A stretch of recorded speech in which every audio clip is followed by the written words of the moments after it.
Now we talk of linear equations in three variables but homogeneous case. Now let's say we have equations a1x, b1y, c1z equals to 0, a2x, b2y plus c2z equals to 0 and a3x plus b3y plus c3z equals to 0. अब homogeneous में हम लोग ने क्या कहा था कि हमारे जो कांस्टेंट पार्ट है वो तीनों में क्या आ रहा है 0. तो ये फिर कौन सा केस है होमोजीनियस. अगर दो वेरिएबल्स में होता तो फिर हमारे दोनों इक्वेशंस के कांस्टेंट पार्ट 0 आने चाहिए थे. अभी हम तीन वेरिएबल्स की बात कर रहे हैं तो तीनों कांस्टेंट्स हमारे क्या हो रहे हैं 0 हैं. That is d1 equals to d2 equals to d3 equals to 0. तो होमोजीनियस है. नाउ इसके जब सॉल्यूशंस हम बात करते हैं तो एक चीज हम लोग पहले ही नोटिस करें कि हम लोग एक्चुअली x, y और z की वैल्यूज ढूंढ रहे हैं जो इन तीनों इक्वेशंस को साइमल्टेनियसली सेटिस्फाई करें. मतलब ऐसा x, y, z ढूंढ रहे हैं जो फर्स्ट इक्वेशन में रखें तो इसे सेटिस्फाई कर दे, सेकंड में रखें तो इसे सेटिस्फाई कर दे, थर्ड में रखें इसको सेटिस्फाई कर दे. बट एक सॉल्यूशन तो हमें ऑब्वियसली बहुत आसानी से दिख रहा है कि अगर हम x को 0 रखें, y को 0 रखें और z को 0 रखें तो तीनों ही इक्वेशन सेटिस्फाई हो रही हैं. 0 into a1 plus 0 into b1 plus 0 into c1 0 ही आएगा. ऐसे ही a2 into 0, b2 into 0, c2 into 0 भी 0 आएगा, a3 into 0, b3 into 0 and c3 into 0 भी 0 आएगा. मतलब ये सॉल्यूशन तो हमेशा ही इसका है. कभी भी कोई भी हमको होमोजीनियस इक्वेशन दी जाए irrespective of a1, a2, a3, b1, b2, b3, c1, c2, c3, हमारे को ये सॉल्यूशन तो हर होमोजीनियस इक्वेशन का मिलेगा. तो इसका मतलब होमोजीनियस इक्वेशंस के बारे में फर्स्ट चीज क्या समझ में आई, they are always consistent. They are always consistent. उसमें एक सॉल्यूशन तो मिनिमम मिल ही रहा है x0, y0, z0. देखना बस ये है कि क्या हमको इन्फिनिट सॉल्यूशंस भी मिल सकते हैं. क्योंकि अगर x0, y0, z0 is always present, ये तो सॉल्यूशन हमेशा ही प्रेजेंट है, तो यूनिक सॉल्यूशन तो हमेशा ही मिल रहा है. देखना बस क्या है कि इन्फिनिट सॉल्यूशन मिल रहा है कि नहीं. तो सेकंड चीज हमें ये समझ में है कि दीज इक्वेशंस, दीज मतलब homogeneous equations are never inconsistent. इसमें ये कभी नहीं हो सकता कि हमको सॉल्यूशन ना मिले. हमें एक सॉल्यूशन तो ऑब्वियसली दिख रहा है. नाउ थर्ड चीज ये है कि इसमें भी हम डेल्टा निकालेंगे. डेल्टा क्या होगा, a1, a2, a3, b1, b2, b3, c1, c2, c3. Obviously अगर आप सोचे तो delta 1 equals to delta 2 equals to delta 3 equals to 0 ही होगा. क्योंकि फर्स्ट कॉलम में हम क्या रिप्लेस करेंगे, कॉन्स्टेंट्स को करते तो वो 0 0 0 आएगा. तो एक कॉलम पूरा 0 हो गया तो डेल्टा 1 0 हो गया. इसी तरह डेल्टा 2 में क्या होगा, सेकेंड कॉलम में सारे एलिमेंट्स 0 होंगे तो इसकी वैल्यू भी 0 हो गई. इसी तरह डेल्टा 3 में थर्ड कॉलम में सारे एलिमेंट 0 होंगे क्योंकि कांस्टेंट वाली पार्ट रिप्लेस करेंगे तो इसकी वैल्यू भी 0 होगी. तो डेल्टा 1, डेल्टा 2, डेल्टा 3 तो 0 ही है. देखना बस ये है कि डेल्टा 0 होता है कि नहीं, या तो 0 होता है या 0 नहीं होता है. तो ऑब्वियसली अगर केस 1 अगर डेल्टा 0 नहीं आया तो हमारा कौन सा सॉल्यूशन आ जाएगा, unique solution. And unique solution क्या होता है, एक ही सॉल्यूशन होगा. एक सॉल्यूशन तो हमें पता ही कौन सा होगा, x0, y0, z0, और इसको हम कहते हैं ट्रिवियल सॉल्यूशन. तो ये जो ट्रिवियल सॉल्यूशन जब भी वर्ड आएगा तो ये समझ जाइए कि ये होमोजीनियस इक्वेशंस की बात हो रही है. और ट्रिवियल सॉल्यूशन का सिंपल मतलब है कि सारे वेरिएबल्स की वैल्यू 0 है. अगर दो वेरिएबल्स में इक्वेशन है तो x0, y0 आंसर है, और अगर तीन वेरिएबल्स में तो x0, y0, z0 है. नाउ केस 2 क्या है कि जब डेल्टा 0 नहीं है. जब डेल्टा 0 नहीं है और आप कह रहे हैं कि इनकंसिस्टेंट ये हो नहीं सकता तो ऑब्वियसली फिर हमारा कौन सा केस हो गया, इन्फिनिट सॉल्यूशन. तो इन्फिनिट सॉल्यूशन में क्या होता है, x0, y0, z0 is one of the solutions, one of the many या one of the infinitely many solutions, infinitely many solutions मतलब ये हुआ कि x0 y0 z0 भी एक सॉल्यूशन है और इसके अलावा बहुत सारे इनफाइनाइटली मैनी सॉल्यूशंस और हैं जो इन इक्वेशंस को सेटिस्फाई कर रहे हैं. Now in the earlier lecture हम लोग ने पढ़ा था कि होमोजेनियस इक्वेशंस के बारे में. तो हम लोग ने पढ़ा था कि वो हमेशा कंसिस्टेंट होते हैं, या तो यूनिक सॉल्यूशन होता है या इनफिनिट सॉल्यूशंस होता है. तो यूनिक सॉल्यूशन में अगर तीन प्लेन्स, ये भी प्लेन्स हैं, बट इन प्लेन्स की खासियत क्या होगी, ये किससे पास कर रहे होंगे, तीनों ओरिजिन से. तो लेट अगर यही point, if we take this point, यही पॉइंट है जो तीनों में कॉमन है, तो ये क्या है, एक ही पॉइंट है जो तीनों प्लेन्स पे कॉमन आ रहा है. तो ये पॉइंट ऑब्वियसली कौन सा होगा, 0 0 0, that is x0 y0 z0. और जब इन्फिनिट सॉल्यूशन होगा तो क्या केस होगा, तीनों प्लेन्स हमारे कुछ इस किस्म से पास हो रहे हैं, ये उनका पॉइंट ऑफ इंटरसेक्शन हो गया. एंड ये पॉइंट ऑफ इंटरसेक्शन ना होके क्या होगा, line of intersection. Line of intersection में तो इन्फिनिट पॉइंट्स होंगे, यानी इसमें क्या होगा, इनफाइनाइटली मेनी सॉल्यूशंस जो तीनों से, और उनमें से एक सॉल्यूशन और क्या होगा, 0 0 0. मतलब ये तीनों प्लेन्स ओरिजिन से तो पास कर ही रहे होंगे, दैट इज 0 0 0 से पास कर रहे होंगे, that is x0 y0 z0 तो एक सॉल्यूशन है. और उसके अलावा इनफाइनाइटली मेनी सॉल्यूशंस हैं, ये इनफाइनाइटली मेनी सॉल्यूशंस हैं जो तीनों प्लेन्स पे आ रहे हैं. उनमें से एक सॉल्यूशन क्या है, x0 y0 z0. नाउ इस पे एक हम लोग क्वेश्चन लेते हैं. Let say we have x minus y plus z is 0, x plus y plus z is 0 and 2x minus y plus z is 0. Now obviously हमारे को क्वेश्चन जो दिया है वो होमोजेनियस इक्वेशन का है, तो हमारे दिमाग में क्या है, या तो इसका यूनिक सॉल्यूशन है या इनफिनिट सॉल्यूशंस है. नाउ इनफिनिट, जैसे हमने कहा था यूनिक सॉल्यूशन को हम लोग क्या बोलते हैं, ट्रिवियल सॉल्यूशन, जिसमें हमारा आंसर क्या होता है, x0 y0 z0. इसी तरीके से जब इनफिनिट सॉल्यूशन होता है तो हम इसे बोलते हैं non trivial solution, non trivial solution. और इसमें x0 y0 z0 के अलावा इनफाइनाइटली मेनी सॉल्यूशंस होते हैं. x0 y0 z0 one of the solution, एक सॉल्यूशन तो ये होता है, उसके अलावा और बहुत सारे इनफाइनाइटली मेनी सॉल्यूशंस होते हैं. तो जब इनफिनिट सॉल्यूशन होगा तो उसे हम टेक्निकल टर्म क्या बोलते हैं, नॉन ट्रिवियल. और जब यूनिक सॉल्यूशन होता है तो हम उसे बोलते हैं ट्रिवियल. और ये दोनों वर्ड्स हम कब यूज करते हैं, जब होमोजीनियस का केस होता है. तो अब हमें सपोज ये इक्वेशंस दी हैं, तो हम सबसे पहले क्या निकालें, डेल्टा 1 1 2 -1 1 -1 1 1 1.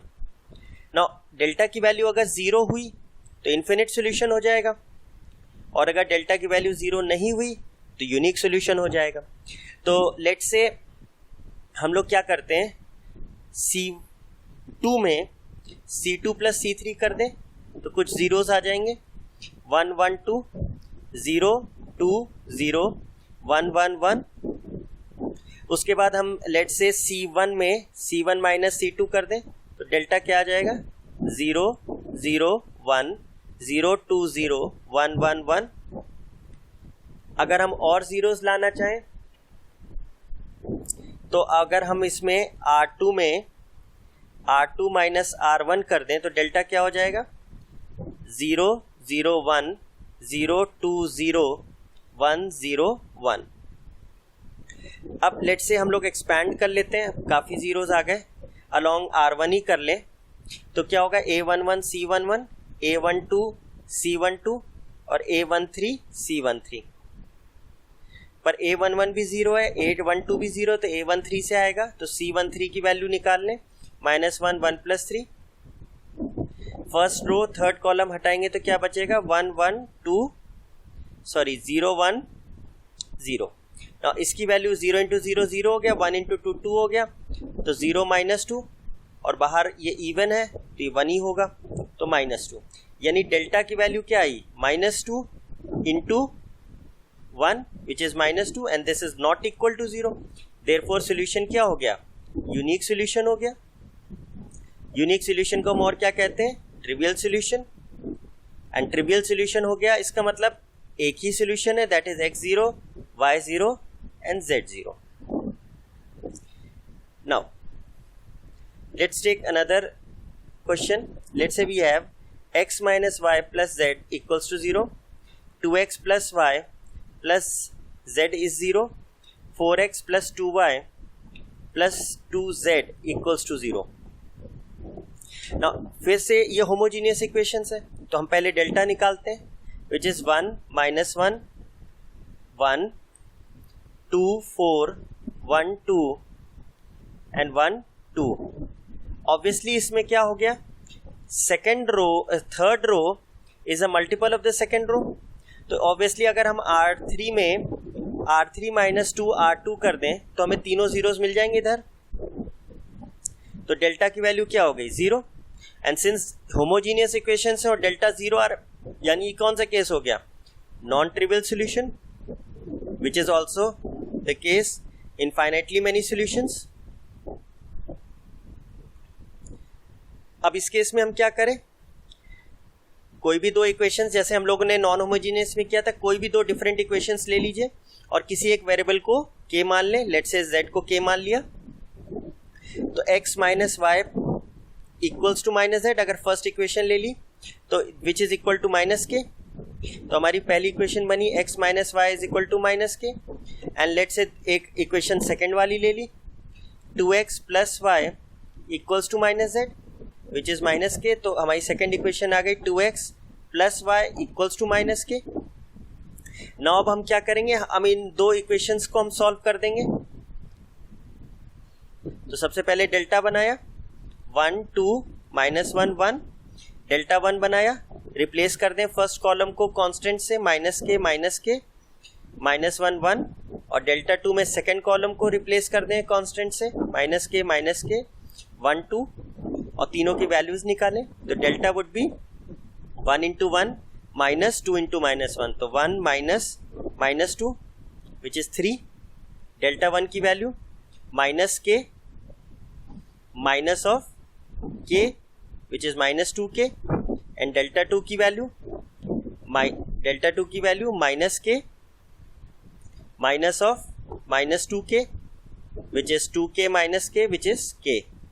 अब नाउ डेल्टा 0 नहीं है, तो ये यूनिक की तरह ही ट्रीट करिए. तो x की वैल्यू क्या आई? Delta 1 upon delta which is minus 2k upon 3. y की वैल्यू क्या आई? Delta 2 upon delta which is k upon 3. And z हमारा ऑलरेडी हमने k माना था, देयरफॉर आपके सॉल्यूशंस क्या आ गए? x is equal to minus 2k upon 3, y as k by 3 and z as k. और k क्या है हमारा?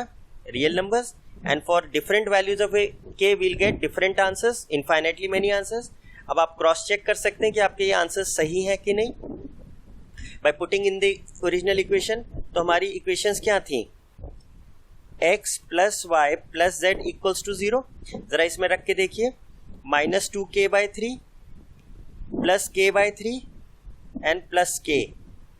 तो ये क्या आ जाएगा? ये हो गया माइनस के, एलसीएम लेंगे 3, तो minus 2k plus k is minus के प्लस k इक्वल्स टू 0. यानी हमारी इक्वेशन सेटिस्फाई कर रही है, यानी ये हमारे आंसर्स सही है. तो अब हमने क्या देखा? इनफाइनाइटली सॉल्यूशंस और unique solution in case of homogeneous equations.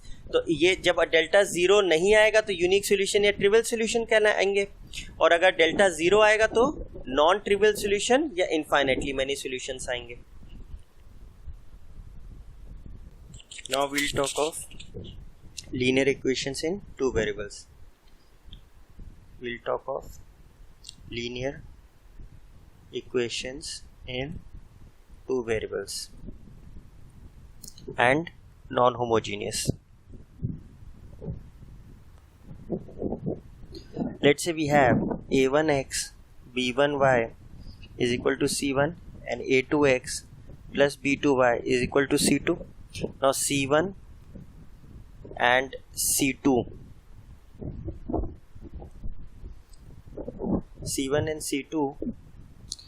are not both simultaneously equal to 0. मतलब C1 C2 एक साथ दोनों जीरो नहीं हो सकते दोनों इक्वेशंस में, otherwise it will become homogeneous equation. तो इस केस में सबसे पहले हम लोग क्या करते थे, डेल्टा बनाएंगे coefficient of x y, it is a1 a2 b1 b2. Then delta 1 क्या होगा, determinant replacing first column by constants c1 c2 b1 b2. Then we'll have delta 2 replacing the second column by constants, तो a1 a2 and c1 c2. important thing क्या है कि c1 c2 equal to के या तो एक ही side रहें, या तो राइट साइड रहें या लेफ्ट साइड रहें. जनरली हम लोग राइट साइड ले लेते हैं and we'll take their values with sign. Now case 1 कि इफ डेल्टा की वैल्यू हमारी जीरो नहीं आई, तो therefore we'll have unique solution. And then x will be equal to delta 1 upon delta and y would be delta 2 upon delta. If delta 0 आया, then दो cases हैं, unique then sorry infinite, we can have infinite solution or no solution. Infinite solution किस case में आएगा, जब delta 1 equals to delta 2 equals to delta 3 भी zero आए. और नो सोल्यूशन कब आएगा, जब डेल्टा 1 और डेल्टा 2 और delta 3 at least one of them is not equal to zero. मतलब डेल्टा 1 डेल्टा 2 डेल्टा सॉरी इसमें डेल्टा 3 तो है ही नहीं, तो डेल्टा 3 की तो हमें ज़रूरत ही नहीं है. Delta 1 equals to delta 2 zero आए, और यहाँ डेल्टा 1 और delta 2 at least one of them is not equal to zero. मतलब डेल्टा 1 और डेल्टा 2 में से कोई एक की वैल्यू जीरो नहीं आनी चाहिए, तो नो सोल्यूशन. नाउ ऑब्वियसली इनकी जो इमेज थी वो हमें पता है, अगर यूनिक सोल्यूशन है तो लाइन्स हमारी क्या होंगी, इंटरसेक्टिंग. अगर इन्फिनिट सोल्यूशन है तो लाइन हमारी कोइंसिडेंट होंगी, और अगर नो सोल्यूशन है तो लाइन्स हमारी पैरेलल होंगी. तो now let's take an example. We have, let's say x plus y is equal to 3 and let's say 2x minus y is equal to, let's say we have 6. Now obviously एक तरीका तो हम लोग पहले भी पढ़ चुके हैं, ट्रिक मेथड की a1 अपॉन a2 अगर b1 अपॉन b2 के बराबर नहीं है तो unique, a1 upon a2 equals to b1 upon b2 equals to c1 upon c2 है तो इन्फिनिट सोल्यूशन होता है, और a1 upon a2 is equal to b1 upon b2 is not equal to c1 upon c2 हो तो no solution होता है. तो वो तो हमें पता ही है क्विक मेथड, लेकिन हमको तो प्रोसेस से सॉल्व करना है. तो व्हाट विल डू, सबसे पहले हम लोग क्या निकालेंगे, डेल्टा. डेल्टा क्या है, 1 1 2 -1. डेल्टा 1 क्या है, रिप्लेस करें फर्स्ट कॉलम को कांस्टेंट से, और दोनों कांस्टेंट एक साइड ही हैं, राइट साइड, तो 1 -1. एंड डेल्टा 2 क्या है, सेकेंड कॉलम को रिप्लेस करें कांस्टेंट से, तो डेल्टा की वैल्यू क्या आई, -1 -2 विच इज -3, और ये जीरो नहीं है, देयरफॉर क्या हो गया, पहले ही हम समझ सकते हैं क्या आएगा, यूनिक सोल्यूशन. डेल्टा 1 क्या है, -3 -6 विच इज -9, एंड डेल्टा 2 की वैल्यू क्या है, 6 6 विच इज 0. नाउ तो अगर यूनिक सोल्यूशन है तो स्ट्रेट अवे x की वैल्यू क्या आएगी, delta 1 upon delta which is -9 upon -3 which is 3, and y की वैल्यू क्या आएगी, delta 2 upon delta which is 0 upon -3 which is 0. Therefore x की वैल्यू 3 है एंड y की वैल्यू 0 है. ये वैल्यू वो हैं जो दोनों इक्वेशंस को साइमल्टेनियसली सॉल्व कर सकते हैं. You can verify your result by putting these values in the original equation. तो x को 3 and y को 0 रखें तो क्या आ रहा है, 3 which is right hand side. Second में भी चेक कर लीजिए, 2 into 3 minus y is 0, तो which is what, 6. इसको भी satisfy कर रहा है, मतलब ये हमारा आंसर सही है.